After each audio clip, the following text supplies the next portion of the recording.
So in this lesson, let's take a look at how we can incorporate Deep Compositing into our workflow. So I'm going to go to File, Open. I'm going to go to Project Root, Nuke, and then I'm going to jump into Deep Compositing, Chapter 12, Deep Compositing, Start. Cool. So let's jump into our project settings and set up our project really fast to get all of our project paths, just like that. So we're going to jump into 3D and talk about how to set this up. But first, let's talk about what Deep Compositing is. Deep Compositing essentially allows us to composite within pixels. And what I mean by that is right now, each one of these pixels, it's only storing one value, right? But when anti-aliasing happening in motion blur and all those subdivisions, when those things happen, we're actually rendering the image multiple times. So each time this pixel gets rendered, at the end of the process it gets filtered and then gets combined into this one pixel that we see here. And essentially what Deep Compositing is instead of just compositing with the final result, we're compositing with all those stored information. So that becomes really, really powerful when trying to do utility passes. So we talked about how we're running into issues with the filtering and how when filtering happens, it really destroys our render elements and there's no real way around it. Well, the actual real way to do that is with Deep Compositing. With that said, there's a lot of limitations specifically with file size. The deep renders can get very, very large. And it's not something you want to render in every single shot or every single pass. Rather, in production, a lot of times what we do is we render our material IDs with deep information, and then we render our depth information with our material IDs, because those two things are the most important things that we can take advantage of with deep. So in this case, when we have these three renders, we have our background, we have our foreground, and then we have another foreground. If we want to merge these things together, like this, you notice that we're coming into some issues. One, there's a layer issue, right? We're not able to merge these things properly because essentially these two layers are intersecting with each other. And essentially to fix that, we either have to render a 3D holdout or we can incorporate Deep Compositing. And this becomes very, very useful when you're doing things like volume rendering. A lot of times when we do our volume explosions or something like that, what we'll do is we'll render that out of Houdini Mantra, and then all of our geometry for our scene will actually be rendered within Maya. And how do we get the holdouts? Say we have our big explosion, we have our volume, but we have our geometry coming from Maya, and then you can kind of sort of export with an Alembic and get that stuff over to Houdini and set up your holdouts. But then you have two different renderers doing holdouts, and a lot of times that can become problematic, and it's just kind of a snowball when you start to incorporate those things. So the real solution is to incorporate Deep Compositing. So let's talk about how to set that up. I'm going to jump over to 3D. I'm going to go to File, Open. I'm going to open up Deep Renders _ Start. So over here we have our render layer set up. So we're rendering our set separately. We're setting up our teapot UDB and teapot PDA. So each one of these teapots are being rendered separately, and then we have our set that's being rendered separately.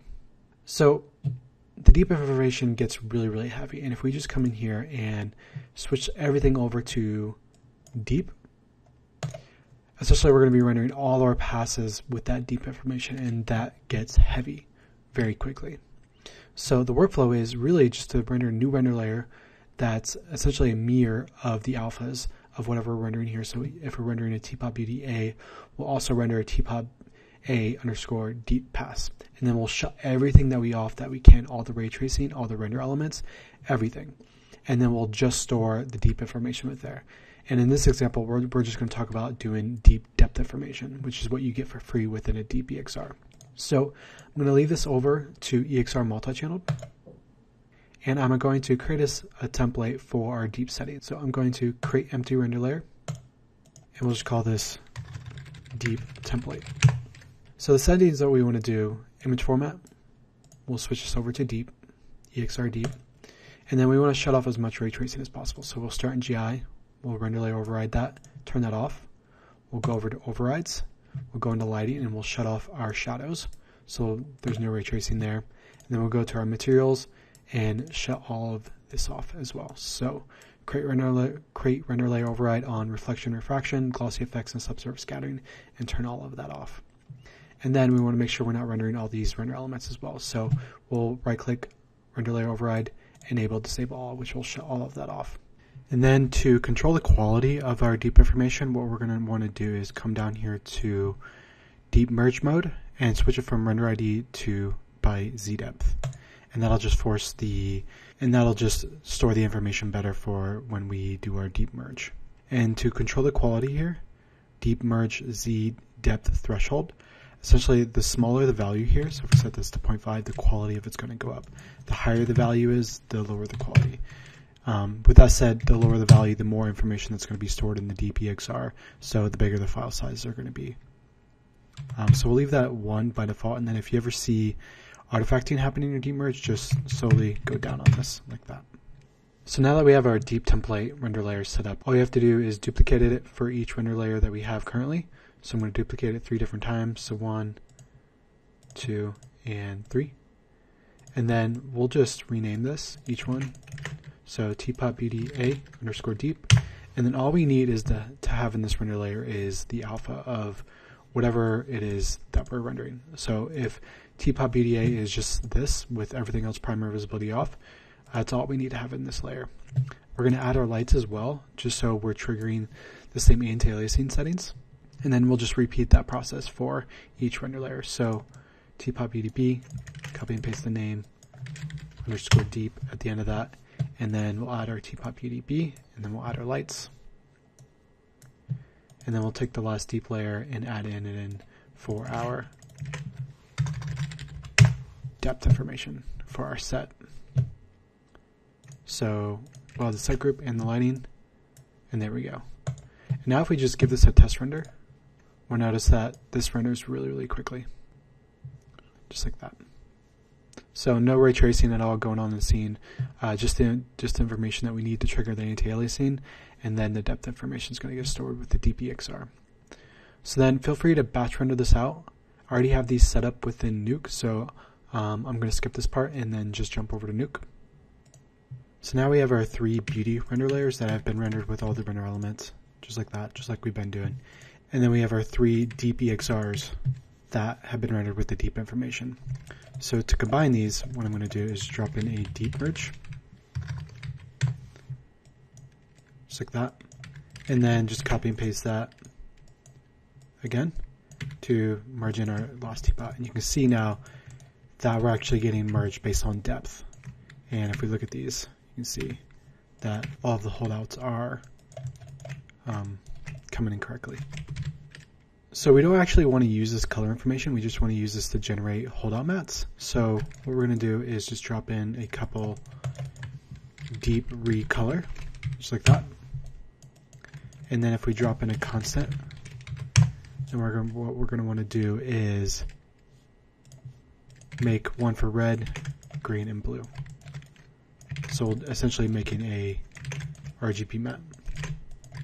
So we got a red, our green, and our blue. And then we'll use that for our alphas for our beauty passes.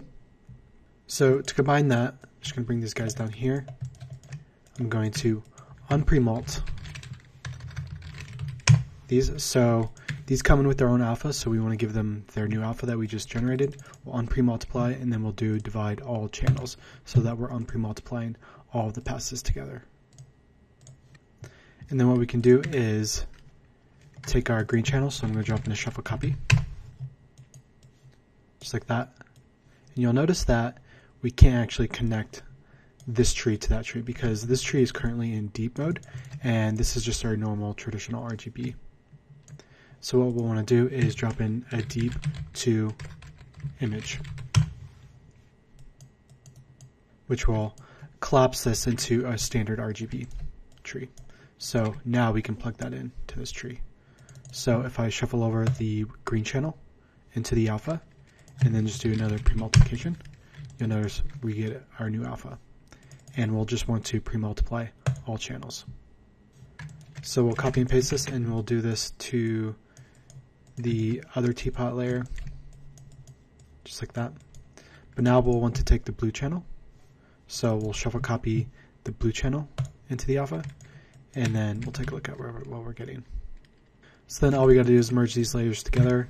We currently don't need a holdout for our background image, so I'm just going to merge these together, just like that, and merge in our last render layer, just like that. And now you'll see we're getting the correct holdouts for everything. And if we take a closer look at areas like this, we'll see that they're getting merged properly in. And that's that. So in the next lesson, we're going to take a look at light selects in V-Ray.